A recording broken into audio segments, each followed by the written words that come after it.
오늘 이 영상 끝까지 들으셔야 할 분들이 있습니다.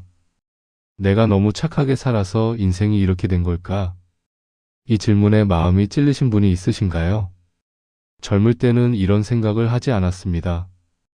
그저 열심히 살면, 성실하게 버티면 언젠가는 알아줄 거라 믿었습니다. 그런데 어느 순간부터 이상한 장면들이 눈에 들어오기 시작합니다. 말 잘 듣는 사람이 제일 바쁘고, 양보하는 사람이 제일 손해보고, 조용한 사람이 제일 늦게 갑니다. 회사에서는 일 잘하면 일만 더 주고, 말 잘 들으면 책임만 늘고, 양보하면 늘 내가 손해인 것 같고, 가끔은 이런 생각 들죠. 저 인간은 저렇게 막 살아도 잘만 사는데 나는 왜 이렇게 피곤하냐? 반대로 살짝 얄미운 사람들 있죠. 말은 세고 양보는 없고 손해볼 짓은 절대 안 하고 자기 의견 번개처럼 움직이는 사람. 이상하게 그런 사람들 보면 잘 되는 것처럼 보여요. 차도 빨리 사고 목소리도 크고 사진 찍으면 항상 웃고 있고 그때 드는 생각. 세상은 착한 사람한테 너무 박하다. 그때부터 마음속에서 이런 말이 스멀스멀 올라옵니다. 세상이 잘못 돌아가는 거 아니야? 착하게 사는 게 바보짓인가? 이 질문은 특히 지금 60대인 분들 마음을 가장 깊이 찌릅니다. 왜냐하면 우리는 착하게 사는 게 당연하다고 배운 세대이기 때문입니다. 윗사람 말 잘 듣는 게 미덕이었고, 불평은 철없다고 배웠고, 회사 일은 내 일처럼 해야 사람 대접을 받던 시절이었습니다. 그래서 우리는 묻지 않고, 따지지 않고, 참고 견디는 쪽을 선택했습니다. 그 선택이 정말 인생에서 손해였을까요? 이 질문에 답을 찾기 위해 이제 한 사람의 이야기를 천천히 꺼내보려 합니다. 아주 특별한 사람 이야기가 아닙니다. 너무 흔해서 어쩌면 이 영상을 듣는 당신 자신의 이야기일지도 모릅니다. 그는 눈에 띄는 사람이 아니었습니다. 회사에 처음 들어왔을 때도 자기소개를 길게 하지 않았고 회의 자리에서도 굳이 손을 들지 않았습니다. 저 사람은 말이 없어. 얌전하네. 사람들은 그를 그렇게 기억했습니다. 하지만 일은 누구보다 정확했습니다. 마감은 항상 지켰고 문제가 생기면 제일 먼저 불려나갔습니다. 불평은 하지 않았습니다. 야근을 해도 제가 할게요 라고 말했고 주말 출근이 잡혀도 표정 하나 바꾸지 않았습니다. 속으로는 힘들었지만 겉으로는 내색하지 않았습니다. 회사란 게 다 그런 거지. 그 말로 스스로를 설득하며 살았습니다. 항상 술잔을 먼저 채웠고 윗사람 말에 고개를 끄덕였고 불편한 이야기가 나오면 조용히 화제를 돌렸습니다. 그렇게 사는 게 어른이고 사회인이고 가장의 책임이라고 믿었습니다. 그는 튀지 않는 사람이었지만 빠지는 일도 없는 사람이었습니다. 그래서 회사는 그를 편하게 썼습니다. 저 사람은 말이 없으니까, 시켜도 문제 없으니까. 그 편안함이 훗날 그에게 어떤 의미가 될지는 그때는 알지 못했습니다. 같은 시기에 입사한 또 다른 사람이 있었습니다. 그 사람은 정반대였습니다. 회의 때마다 손을 들었고 자기 의견을 분명히 말했고 윗사람 눈에 잘 띄는 말을 할 줄 알았습니다. 일이 잘 되면 제가 중심이었습니다. 라고 말했고 일이 꼬이면 묘하게 한 발 물러났습니다. 사람들은 속으로는 피곤해하면서도 겉으로는 인정했습니다. 저 사람 일은 잘해. 능력은 있지. 승진 발표 날이 오면 늘 그 사람 이름이 먼저 불렸습니다. 조용했던 그는 박수를 치며 웃었지만 속은 점점 무거워졌습니다. 나는 뭐가 부족한 걸까? 내가 너무 가만히 있었나? 집에 돌아와 양복을 벗고 소파에 앉아 있으면 괜히 한숨이 나왔습니다. 아내는 물었습니다. 요즘 무슨 일 있어? 그는 웃으며 대답했습니다. 아니야, 괜찮아. 그 말 뒤에 얼마나 많은 말이 삼켜졌는지 아무도 몰랐습니다. 그날 밤 불을 끄고 누워 혼자 이런 생각을 했습니다. 이렇게 살아서 내 인생에 도대체 뭐가 남을까? 그 질문은 이제 막 그의 인생 깊숙이 뿌리를 내리기 시작했습니다. 40이 넘어가고 쉰을 바라볼 즈음 회사 안 공기가 미묘하게 달라지기 시작했습니다. 젊을 때는 목소리 큰 사람이 능력 있어 보였고 앞에 나서는 사람이 일을 잘하는 사람처럼 보였습니다. 하지만 시간이 흐르자 사람들은 점점 다른 걸 보기 시작했습니다. 저 사람 말 어디까지 믿어도 될까? 회의가 끝난 뒤 조심스럽게 오가는 말들이 하나둘 늘어났습니다. 잘 나가던 그 사람은 여전히 말이 많았고 회의를 주도했지만 사람들의 눈빛이 예전 같지 않았습니다. 일이 잘 풀릴 때는 항상 앞에 섰던 사람이 문제가 생기면 이상하게도 조용해졌습니다. 그 모습을 사람들은 이제 그냥 넘기지 않았습니다. 회의실 문이 닫히는 순간까지도 그 사람은 여전히 말을 하고 있었습니다. 슬라이드를 넘기며 자기 주장을 반복했고 결론을 자기 쪽으로 끌고 가려 했었습니다. 회의실 안에서는 아무도 반박하지 않았습니다. 고개를 끄덕이는 사람도 있었고 메모만 하는 사람도 있었습니다. 하지만 회의가 끝나고 사람들이 복도로 나왔을 때 분위기는 전혀 달랐습니다. 엘리베이터 앞에서 두 사람이 조용히 말을 나눴습니다. 아까 그 부분 좀 이상하지 않았어? 응. 말은 많은데 책임질 느낌은 아니더라. 그 말은 회의실에서는 나오지 않았고 보고서에도 적히지 않았습니다. 하지만 그 한마디가 사람들 마음속에서 평가를 옮겨놓고 있었습니다. 그는 그 사실을 그때는 알지 못했습니다. 하지만 바로 그날부터 사람들의 시선은 조금씩 아주 조금씩 그쪽으로 이동하고 있었습니다. 조용했던 그는 여전히 같은 자리에 있었습니다. 회의에서는 필요한 말만 했고 불필요한 논쟁에는 끼어들지 않았습니다. 대신 문제가 생기면 끝까지 남아 정리를 했습니다. 누가 보든 안 보든 자기 몫은 늘 정확히 해냈습니다. 어느 날부터인가 회의가 끝나면 사람들이 그에게 조용히 다가오기 시작했습니다. 이거 어떻게 생각하세요? 선배님 의견이 궁금합니다. 그는 놀랐습니다. 이전까지는 아무도 묻지 않던 말이었기 때문입니다. 그제야 느끼기 시작했습니다. 아, 사람들이 보는 기준이 조금씩 바뀌고 있구나. 변화는 눈에 띄게 오지 않습니다. 사람 사이에서는 특히 더 그렇습니다. 회식 자리는 사람의 위치를 가장 솔직하게 보여줍니다. 예전엔 늘 중심에 있던 그 사람이 그날도 먼저 도착해 자리를 잡았습니다. 습관처럼 상석 근처였습니다. 잘 나가던 그 사람은 여전히 회식 자리에서 말을 이끌었고 웃음도 많았습니다.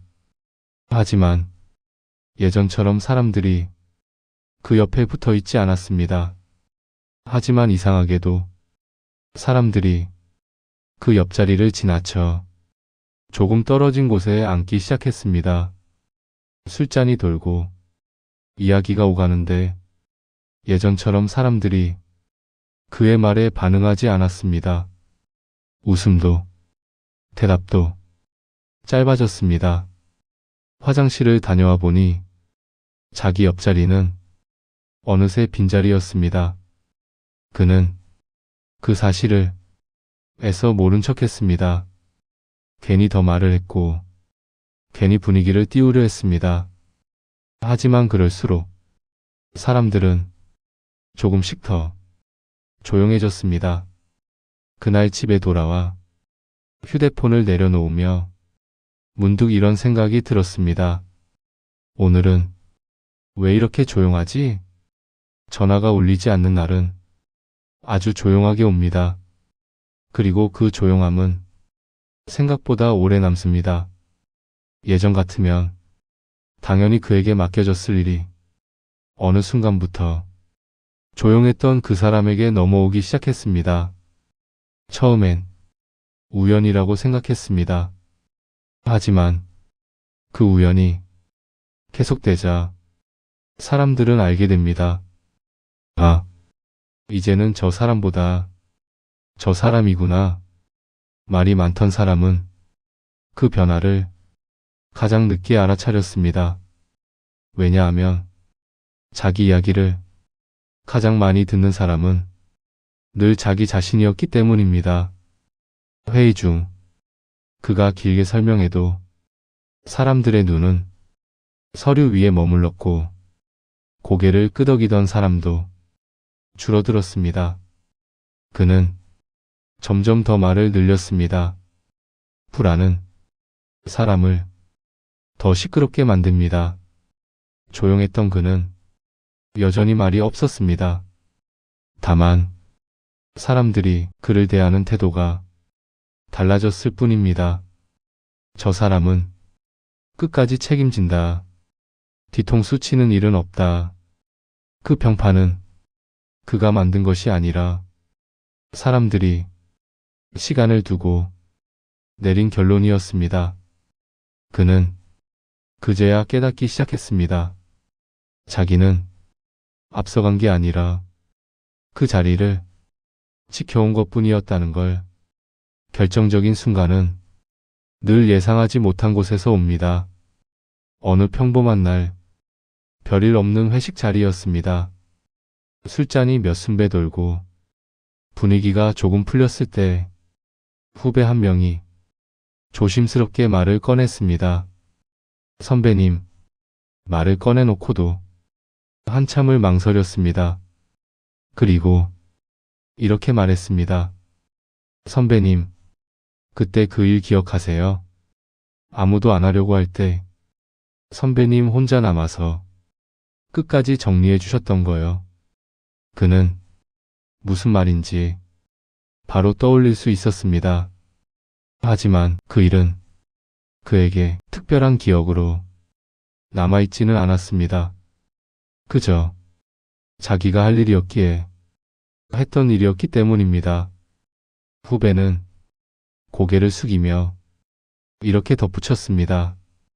그때 회사 그만둘까 고민했었는데 선배님 보고 조금 더 버텨보자고 마음먹었어요. 그 말 한마디에 그는 아무 말도 할 수 없었습니다. 젊은 날 수없이 했던 선택들이 그 순간 하나의 의미로 되돌아오고 있었습니다. 그날 밤 집으로 돌아오는 길 지하철 창에 비친 자기 얼굴을 오래 바라봤습니다. 주름은 들었고 머리는 휘어졌지만 그 얼굴에는 이상한 평온이 있었습니다. 그제야 그는 알았습니다. 자기가 아무것도 남기지 못한 게 아니라 아주 조용하게 많은 것을 남겨왔다는 것을. 젊었을 때 그렇게 고민했던 질문이 그날 밤 조용히 정리되었습니다. 이렇게 살아서 내 인생에 뭐가 남을까? 답은 이미 거기에 있었습니다. 말없이 쌓아온 신뢰, 뒤돌아보지 않아도 되는 밤, 그리고 이 얼굴. 그는 처음으로 자기 인생을 미워하지 않았습니다. 어느 순간부터 거울을 자주 보지 않게 됩니다. 젊을 때는 머리 모양, 옷차림을 보지만 나이가 들수록 자기 얼굴을 오래 바라보지 않습니다. 그는 그날 이후 거울을 볼 때 이상한 감정을 느끼기 시작했습니다. 예전에는 거울 속 얼굴이 낯설게 느껴질 때가 있었습니다. 이 얼굴이 내가 원하던 모습인가? 하지만 어느 순간부터 그 얼굴이 조금씩 익숙해졌습니다. 주름 하나하나가 그가 지나온 시간을 말해주는 것 같았기 때문입니다.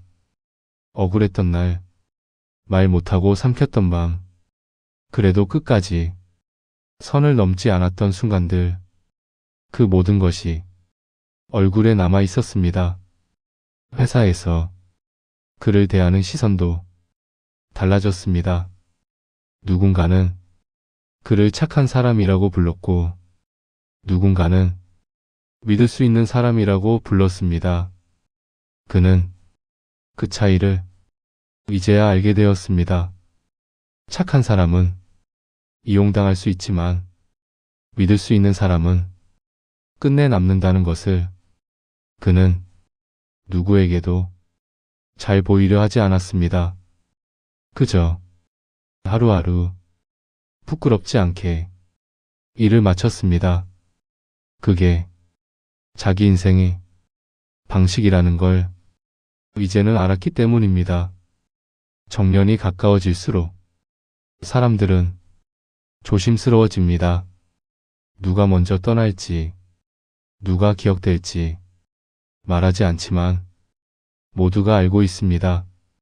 그는 퇴직 인사를 준비하며 이상하게도 조급하지 않았습니다. 젊을 때는 남들보다 늦다는 생각에 속이 탔지만 이제는 경쟁할 이유가 없었습니다. 그는 뒤를 돌아보았습니다. 남들보다 앞서 가진 건 없었지만 남들보다 덜 잃은 것이 있었습니다. 사람, 신뢰, 그리고 밤에 편히 잘 수 있는 마음. 잘 나가던 그 사람은 어느새 조용해져 있었습니다. 명함에서의 직함이 사라지자 전화도 줄어들었습니다. 그 모습을 보며 그는 묘한 감정을 느꼈습니다. 통쾌함도 우월감도 아닌 그저 씁쓸한 이해였습니다. 아, 저 사람도 나름대로 버텨온 거구나. 그 순간 그는 누구도 미워하지 않았습니다. 미워할 이유가 이제는 없었기 때문입니다. 많은 사람들이 이렇게 말합니다. 착하게 살면 손해야. 요즘 세상에 그렇게 살면 바보야. 그 말이 틀렸다고만은 말할 수 없습니다. 착함은 빠르지 않습니다. 즉각적인 보상을 주지 않습니다. 그래서 젊을 때는 항상 손해처럼 보입니다. 하지만 착함에는 한 가지 특징이 있습니다. 늦게 오지만 사라지지 않는다는 것. 돈은 한순간에 생겼다가 한순간에 사라질 수 있고 사람의 평판도 순식간에 바뀝니다. 하지만 오랜 시간 쌓인 신뢰는 쉽게 무너지지 않습니다. 그 사실을 자기 인생으로 증명해낸 사람이었습니다. 이제 이야기를 정리할 시간입니다. 젊을 때 그는 수없이 스스로에게 물었습니다. 내가 너무 착하게 살아서 손해본 건 아닐까? 그 질문에 대한 답은 60대가 되어서야 비로소 나왔습니다. 손해본 게 아니라 늦게 온 것이다. 그리고 그 늦게 온 것들은 아주 오래 남았습니다. 사람들이 그를 어떻게 기억하는지, 그가 어떤 얼굴로 남은 인생을 사는지, 그 모든 것이 그가 선택해온 삶의 방식이었습니다. 그래서 이 말은 위로가 아니라 사실에 가깝습니다. 착하게 살아서 손해본 것 같아도 결국 남은 건 그 사람의 얼굴과 인생이다. 혹시 이 영상을 듣고 계신 분 중에 지나온 세월이 억울하게 느껴지는 분이 있다면 이 말만은 꼭 드리고 싶습니다. 당신은 잘못 산 게 아닙니다.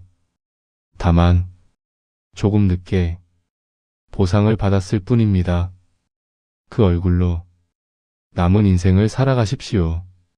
그 얼굴에는 이미 당신이 어떻게 살아왔는지가 모두 적혀 있으니까요. 이 이야기가 당신 마음 어딘가를 조금이라도 건드렸다면 그걸로 충분합니다. 그래서 이 말이 틀리지 않습니다. 착하게 살아서 손해본 것 같아도 결국 남은 건 그 사람의 얼굴과 인생이다.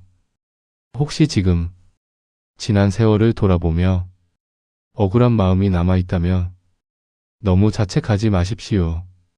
당신은 사람답게 살았고 그 흔적이 지금 얼굴에 남아 있습니다.